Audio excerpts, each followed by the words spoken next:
आज दीपा ऑफिस से आते समय अपने लिए कुछ कपड़े ले आई थी, जिसको देख उसकी सासू माँ चिढ़ गई थी। उनको अच्छा नहीं लगता दीपा का यूँ शॉपिंग करना। लो, फिर एक नई साड़ी। लगता है पूरी तनख्वाह कपड़ों पर ही खर्च करती हो।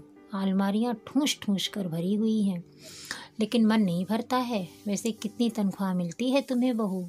नैना से ज़्यादा मिलती है या कम?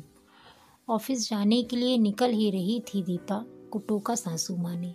दीपा को गुस्सा तो ऐसा आया कि जो करारा जवाब दे, लेकिन बड़ी है और सुबह सुबह अपना भी मूड खराब नहीं करना चाहती, इसलिए स्कूटर की चाबी उठाई और चल दी दीपा।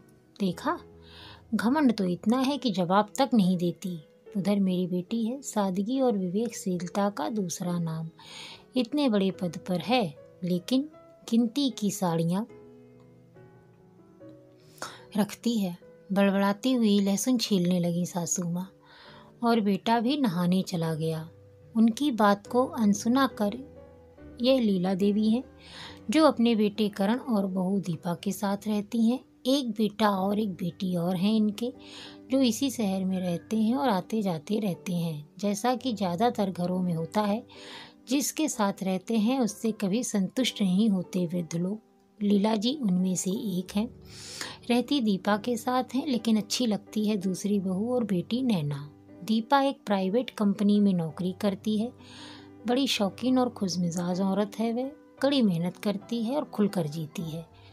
ज़्यादातर महिलाओं की तरह उसे भी नए नए कपड़े पहनने और तैयार होकर रहने का शौक है।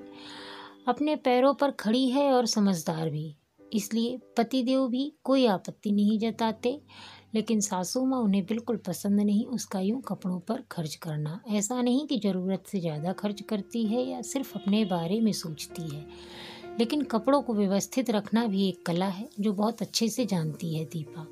इसी वजह से उसके कपड़े हमेशा नए दिखते हैं, जो सासू माँ को भ्रमित कर देते हैं। ऐसा भी नहीं कि वह सासू माँ के कपड़े गंदे रखती है या उनका ध्यान नहीं रखती। वह सबका ध्यान रखती है, लेकिन जिसे संतुष्ट नहीं होना है उसका क्या। इसलिए बार बार सुनाती रहती हैं और तुलना करती रहती हैं। खासकर अपनी बेटी नैना से बहुत तुलना करती हैं, जो अक्सर नाराजगी का कारण बनता है घर में। इस तरह अनजाने ही खलनायिका बन जाती है नैना, जो इन सब में दिलचस्पी नहीं लेती। व्यस्त होने के कारण ज़्यादा समय तो आ नहीं सकती नैना, लेकिन जब भी आती है मम्मी का यही राग चलता रहता है और उन्हें समझाने में ही पूरा समय निकल जाता है। इस चक्कर में भाई भाभी के पास तो बैठ भी नहीं पाती और उन्हें भी गलतफहमियां होने लगती हैं।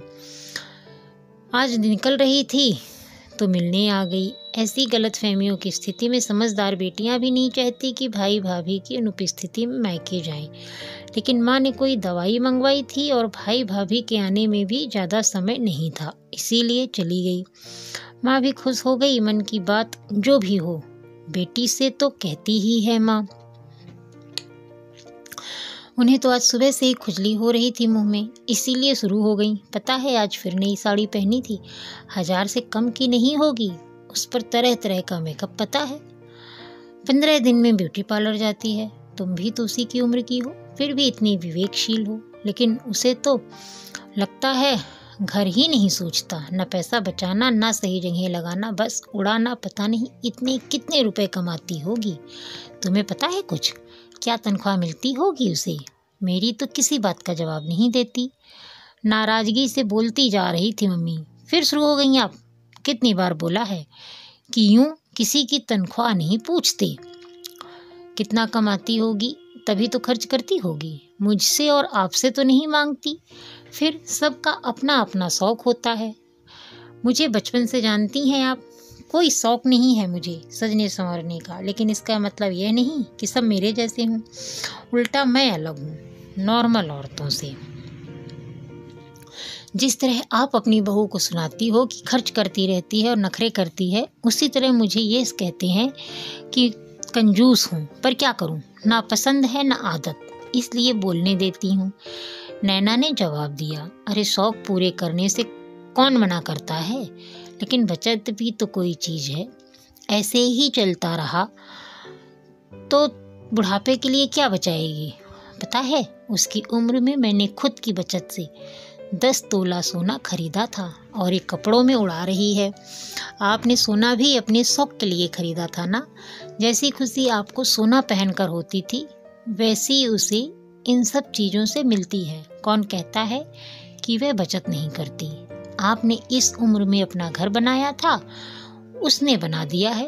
वो भी तो यह बात आपको सुना सकती है, लेकिन ये उसकी समझदारी ही है कि आपकी इज्जत करती है। फिर ज़बरदस्ती क्यों बेइज्जत होना चाहती हैं आप? दुनिया नहीं देखी है आपने, कैसे कैसे बेटे और बहुएं होती हैं। आपको अच्छे मिले हैं तो आराम से रहिए ना, और उनको भी रहने दीजिए। नैना समझा ही रही थी कि अरे दीदी, आप कब आई? दरवाज़ा खोल कर अंदर आ गई दीपा। अभी आई हूँ, आज इस तरफ से आई थी तो। नैना ने बताया। अच्छा, चाय लोगी ना? शाम का खाना यहीं बना रही हूँ, खा कर जाना, किचन में जाते हुए बोली दीपा। और समझ चुकी थी कि मेरी बात सुन ली है उसने, लेकिन खुशी थी कि माँ समझे ना समझे। दीपा की गलतफहमियाँ दूर हो चुकी हैं अपनी ननद के प्रति, और दीपा बहुत खुश हुई थी कि उसकी ननद बहुत अच्छी है। वो माँ को भ्रमित नहीं करती, बल्कि माँ को तो समझाती है। दीपा की ननद की तरफ से जो शिकायत थी वो दूर हो गई। यदि आपको ये कहानी पसंद आई हो तो चैनल को लाइक करें, और यदि आप तक आपने इसे सब्सक्राइब नहीं किया है तो और अच्छी कहानियाँ सुनने के लिए इसे सब्सक्राइब करें और शेयर करें। धन्यवाद।